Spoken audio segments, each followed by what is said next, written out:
Assalamualaikum warahmatullahi wabarakatuh. Sampurasun sadayana. Alhamdulillahirabbil alamin wa bihi nasta'in wa ala umuri dunya waddin wa ala alihi wa sahbihi ajmain. Amma ba'du. Puji syukur hayu urang panjatkeun ka Gusti Allah Subhanahu wa taala.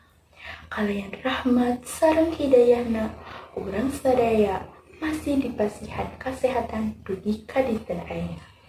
Teu hilap shalawat sarta salam urang haturkeun ka junjungan Habibana wa Nabiyana Muhammad sallallahu alaihi wasallam, ka para wargina, ka para sahabatna, dugi ka urang sadaya salaku umatna. Amin ya robbal alamin.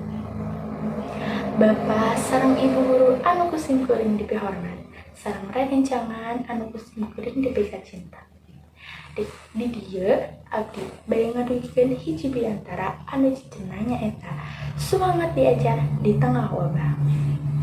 Sapertos anu urang sadaya dirasakeun sataun kapengker, sakola-sakola ditutup, tur siswa diajana dialihkeun jadi online, tinggal buka HP atau laptop.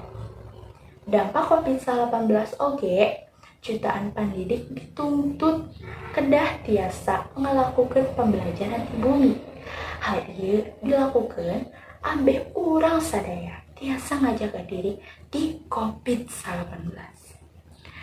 Salaku manusia biasa, pandemi ieu ngahesekeun pisan. Komo deui karasa ku urang salaku siswa anu teu tiasa ngadangukeun pelajaran langsung di guru. Lamun teu ngartos ka pelajaran anu dipasihan ti guru, teu tiasa langsung ngacung.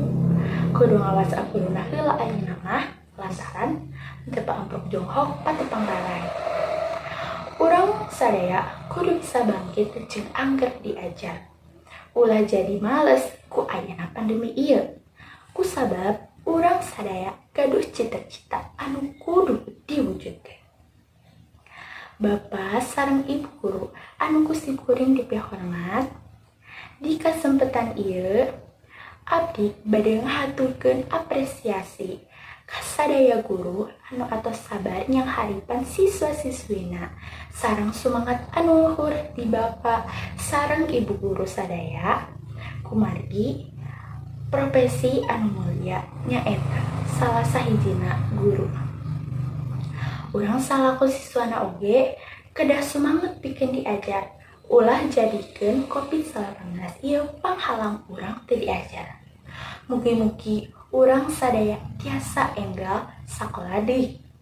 Sareng kasus COVID-19 di Indonesia tiasa enggal pulih deui. Sakitu anu tiasa kusim kuring kapihatur. Hapunten bilih aya kalpatan. Aya lele napolna calana. Turun bari jeung disadara. Saha wae bisa bina corona. Lamun teu ati-ati jeung waspada. Wassalamualaikum warahmatullahi wabarakatuh.